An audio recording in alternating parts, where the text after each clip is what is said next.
And right now we are in the lobby for the next game. And what map is it going to be? Oh, what? I don't know. You tell me. Which one? I think we are going to spawn on Entombed Valley. Yes, Entombed Valley. A quite good map for our dear Protoss player, I must say. It's very, very good for example, a 7-gate because of a huge distance between the bases. Yeah. And I mean, he could capitalize on this, giving... I mean, he did choose the map, of course. Yes, he did choose it. I don't know. It's sure. very good for expansion plays as well, giving him the third base on the high ground with the ramp. Exactly. The point is, it's very easy for Protoss as well to grab a third base. Yeah. And that, of course, plays in the hands of the Protoss, because as a Zerg player, you want to be up one expansion on your others. Yeah. All right. And they're telling us stuff from the production here. We're trying to work things out here. But we're going to go into the game. We can't hear the observer, though, so if you... We actually have our dear observer right here doing an amazing job. Yes. Give it up for our dear observer, dear crowd. B-Man Duck, get in here. This is our beautiful, beautiful observer. Give it up again one more time. And we'll see if we get some applause in a couple of seconds. Never mind. Nobody wants to applaud for the B-Man. So that's how it is working behind. There we go. And there we go, our crowd giving him some love. Yes. And I mean, this is really good. And now we're going to get this match underway. We're going to get our 5th and final match on the way. And this is insane. This is absolutely insane. Yeah. I mean, this is really amazing. I mean, we have seen a great number of games right now from our dear players. I mean, Jernstrom giving it up pretty easy in the start, and RMP just powering through. And I mean, exactly. I have no idea actually what to do. I really don't know what we're going to expect out of these two players. The point is, I think they've really caught each other off guard. RMP really surprised Jernstrom in the 2 first games, and I think Jernstrom really surprised RMP back in the 2 other games. Yeah. So we're finally, I'm thinking, getting it thrown into the game, and I'm going to grab this one. This is the 5th and last it's one. The last one. This is the last one. This is mine. So, trying to figure RMP out, Jernstrom has done 2 very nice timing pushes, and he's completely crushed his opponent. So, give it up for our master, professor, thinker kind of dude, Zerg player, Jernstrom. And that was a bit of a strange way to introduce anyone. And who's in the bottom left? In the bottom left, we have the other player, RMP. He really did 2 very surprising games, which really caught Jernstrom off guard. But Jernstrom come back. What is RMP going to pull now? Give it up for a Protoss player, RMP. Yeah, and right now we see that pylon on the low ground for RMP. He's probably just going to get that forge down. Yeah. Just because being safe on this map is quite important, especially when there's, well, I don't know if there's fixed cross, and I don't know if the players know it as well. But I'm not sure either. But the point is, what I'm thinking about this now is that we're going to see a standard game. Yeah. 2 players playing very standard, and I don't think we're going to... Jernstrom taking his natural base in front of his third, and I don't know if RMP gets his forge before Nexus. I think we're going to see cannons in that case. Yeah, but he's saving up so many minerals. I just think he's going to go put down straight that for Nexus. that. Yes, he's a little late with that cannon actually. It's going to cost him a little too much to put that forge down this late. Yeah, there's the Nexus. And he's just going to accumulate up 150 minerals and put down his forge right here. Right there. And there it is. Back to my prediction, the point is, I think that they both caught each other off guard now. Yeah. And RMP figured out that he can't go with this strange, very interesting mothership unit building I mean, composition. it's excellent if you're not prepared for it. Yes, it's very good if you're not prepared for it, but Jernstrom most obviously has figured that out. Yeah. So I'm thinking as well that Jernstrom, he's surprised RMP 2 games in a row now with very nice timing pushes. The question is, does he dare to capitalize on that again? Because I do not know. I mean, I hope he does. And I hope he'll just try to extend this match as long as possible.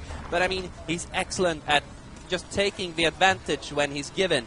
We saw last game, seeing that air into almost no ground army. And just like rolling RMP over. Yeah. And I don't know. I don't know RMP either. just seems to be figured out at this point. He figured out him out pretty well, and the question is, how good is RMP at just straightforward general gameplay? Is he a player that usually uses these kind of funky builds? And in that case, does he have another funky build prepared? I don't know. I don't know. I mean, we know there's a lot of pro players on the high levels who are quite well known for just using their own funky unit compositions. I mean, there's players like Leenock who plays on very few bases, very low econ, just rolls out, very methodically pushes across the map with Brood Lords, Queens, and Infestors. And I mean, that's not standard, but he's doing very, very well with it. So RMP could just be one of these players who like to experiment with cool builds, trying to make them work. So he could have another one up his sleeve. I mean, we have other players. I'm thinking about it. Kevin Kaki used to be known as the Professor, with just all of these very, very funky builds, catching people off guard. Yeah, he was actually the one who introduced the mothership to the pro gaming scene. Yeah. In a game versus some Zerg. I do not know his name, but it is not important. And in this game, we see Jernstrom grabbing that very early gas and having his link speed almost halfway down. And his Baneling Nest is down as well. Is he going to do the same thing as Game 3? I'm thinking that it's going to be even earlier. He has a lot of links down. The link speed is about to finish. The Baneling Nest is about to finish. This is a very early bust, I'm thinking. At least off of 3 bases. He hasn't even done anything with that third base. I think the third base is basically there. That third base is a fade. He's not using it. He put it there to make RMP think that there's going to be a little bit more of a timing push, and he does this push so much earlier than you would expect. Oh, but a sellout. And he's scouting the sellout, and he's running the Zerglings around. He's running the Zerglings around. But he didn't actually see the Zerglings. No. Oh my God. He's so smart. He's so smart right now. He held the tower enough to see the sellout, and this RMP has no idea this push is coming. This is so smart. He has to have a clue, though. Yes, he actually made RMP, throughout the 2 latest games, he made RMP think that that he could do timings, big 3-base timings. He took his third game. Oh, but his sentry is going to be late. He doesn't have the force field. No, he doesn't have it. He took his third base to fake. The sellout and getting with the links. Oh my God. This is absolutely insane. He took that third base to fake a third base timing. And the point is, he managed to take up an excellent force field, picking a few of those banelings off, but I don't think that is enough. There's so many Zerglings running in here. He's going to be able to snipe a building to get in there. It doesn't matter. It doesn't matter. He's killing those, and there's no units to hold this with. There's sentries behind What is he doing with those banelings? He should have just baneling busted the pylon. He should have just baneling busted the pylon, or just any of the buildings and just pushed through. If he would have baneling busted that cybernetics core, there would have been no stalkers, no sentries to push up with. And the question is this hold? Has RMP held this? Jernstrom actually needs to pull back right now. He has 36 links in the production, but I mean, with sentries, with the extra cannons, with Guardian Shield, with Force Field, it just doesn't matter. And those Force Fields are so well placed, just making all those Banelings completely useless, and he's wasted so many Banelings. And as we can see right now, he's putting down another pylon behind the hurt one. You could say he's microing his macro. He's microing his macro right now. Very much so, and he's losing all of the Banelings. Yes, so many links, and now he started the drone production again. Yeah, he figured out that he's backing off. This is not going to work. Obviously not going to work, and he really needs to saturate that third base quickly, because there's a push, I think, coming behind this from RMP. He's putting down gateways. Yeah, and I think he's just going to capitalize on Jernstrom having so many units so early on. And we actually see him being ahead in workers with actually quite a bit. He has 8 workers more than Jernstrom. Which is such an advantage actually at this point of the game. It is doing a lot of harassment, pulling Jernstrom back. And the point is, he's going to be able to do a lot of damage. He's not going to be able to kill that, but he's going to be able to kill a lot of workers. And his worker lead is just getting extended, more and more extended. And RMP is really pulling ahead of this one. I'm thinking, yes, we're going to see a Sentry Immortal push very, very soon. Yeah, I think he's just going to get up some sentries, get up some... I don't know, he could expand off of this, but he has so many gateways. Now, I think the point is, he should really capitalize on the fact that Jernstrom wasted so much time and so many resources trying to bust up his ramp. Or does he? Is he going to expand? It looks like he's going to expand. I don't really agree with this. The problem with expanding right now is that he has already invested so many minerals in these 3 gateways, which he isn't actually using right now. No. He's just a very dead weight until he gets up and gets back the minerals he did from putting down his expansion. And he's actually throwing up a robotics facility, so he's just decided to hold out. He's going to up his macro, and he's going to go for a lot later push, actually. Yeah. I mean, this is great. And the links don't. Oh, the links don't get in there. He's losing so many links, just unnecessarily losing those links. But he has scouted out Immortal right now. Yeah. He has scouted out the big sentry count. Oh, and we see him loading up a sentry into the War Prism. Is he going to War Prism drop his main? I think he's going to War Prism drop. Well, on the Zerg side, on from Jernstrom side, we're actually seeing Baneling speed. So he's actually gearing up to do a second round of Baneling busting. He's actually researching Baneling drop. Overlord drops as well. Oh my god, drops! I didn't see that. We're going to see drops. And the point is, he figured out that, well, RMP is holding his ramps very well. Why don't I just circumvent that and drop Banelings into his base? Yeah. And the point is, with the actually, he's expecting, I'm thinking also it could be that he's expecting an Immortal Sentry all-in, and it's very good to have Baneling I do not drops. know, because he just scouted RMP's third with an Overlord that just died before it finished. And I mean, I don't know if he can actually hold this follow-up. Because, I mean, Overlord drop, excellent. Yes. Overlord speed just now starting, 1-1 finishing up, but he needs to get a money hit on both sentries. He really needs to get a money hit on those sentries. And what point is, with that drops, yes, he's going to be able to get so much better hits than, of course, with force fields everywhere. Yeah. But there's a Colossus in the mix now. Yeah, but at the same time, in a few seconds, they are going to equalize on upgrades. And as soon as Jernstrom actually moves before RMP's +2 finishes, he has an almost equalized situation. And right now we see RMP scouting out Jernstrom's 4th. And I think if you take a look at RMP's production tab, you're there's seeing a Dark Shrine. And he really likes that play, and he did very well with those Dark Templars in the, was it the second game where he managed to snipe? He killed 3 Spires with those Dark Templars. I think it was actually the first game. Oh, that was the first game, yeah, sorry. On Cloud Kingdom. Excellent multitasking, by the way, from RMP in that game. Absolutely but, excellent. I don't know if it's going to work the same on this one, because... but I think Jernstrom actually spotted the Warp Prism. Yeah, he spotted the Warp Prism. I'm hoping he looked at it, and he's got units moving over. The question is he gonna be able to save that base? I think Jernstrom is going to Baneling drop RMP's mineral line. Yes, there's gonna Baneling drop all mineral lines. There's Overlords moving with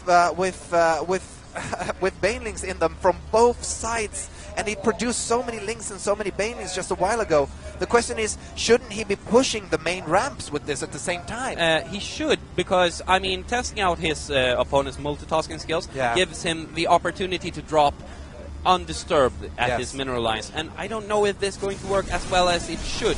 But, I mean, we can have a look on RMP. Alright, so here goes the... the Overlords are coming terrible, terrible damage! Overlords are coming into the third base and they're killing all of the workers! Oh my god!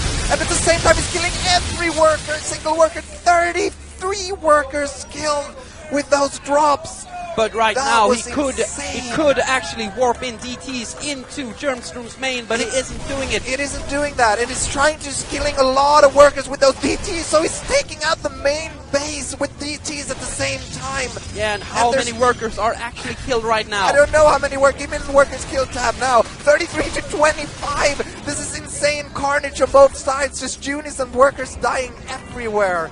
So at the same time as Jernstrom did his insane drops, RMP really equalized that by killing off his main base and killing off so many workers. And right now he's in a massive lead, 50 suppliers almost ahead. Yeah, and RMP actually have those critical numbers of Colossus in this game, and it is going to probably give him a win, as he has a ton of Stalkers and Guardian Does he have Shields. Blink on those Stalkers? Yeah, there's Blink and there's +2 and there's I think the +1. only way Jernstrom could take this is with a few very good Baneling drops onto that army, but the point is there's so many Stalkers. Even no, there's so many Stalkers that with Blink, so the point is, he wouldn't even get in there with his overlords. Yeah, And but this is going to be... RMP Oh, he has so many... He's going to go for the drops together with the Zerglings and the Banelings, and this is going to be absolutely crucial. Is he going to get this down? And he gets in with the Banelings, and he's going to drop on top of this. Are we going to see Blink saving these units up? No, I don't think I don't so. know. He's What's killing happening? so many. He's killing so many units, but the point is he going to be able to kill enough? I don't think so. There's so many Protoss units alive But still. RMP being so well at equalizing up the supply, and he that didn't manage to Warp kill just enough. making all of the difference in this game. He still has the 2 Colossi, he has the Stalkers, he has the Zealots. So many units alive, and there's the GG from Jernstrom. Excellent Finally series. ending this. Oh my god, with such a breathtaking game 5, that was absolutely insane. It was so many points where Jernstrom could have won, but few small mistakes and a few very well maneuvered maneuvers from RMP just equalized that game. Yeah, just showing the whole roster of their ability. And right now we're seeing the 2 players shake hands and say good game. Shake hands and they're run over by their friends who are very happy. Well, at least one bunch of friends are very happy, and the other ones are saying insanely well played. Now, because that was insanely well played by both players. They really figured each other out. At the 5th game, they actually figured out each other's moves. They took countermeasures. They managed to stop each other, and the trading of workers in the middle of that game was absolutely absurd. Yeah, we have to memorize that. Our dear Zerg, Jernstrom, actually went extremely Zerg heavy on all of the games, actually, except for the first one. And I think just RMP wanted to capitalize on that and just power out those Colossi and just He did, and it was a very good decision to have those Colossi to fall back on after the harassment, which managed to take out so many workers and bases of the Zerg player, even though he lost so many workers on his own side. Yeah, and I mean, RMP won. The RMP won, and the point was...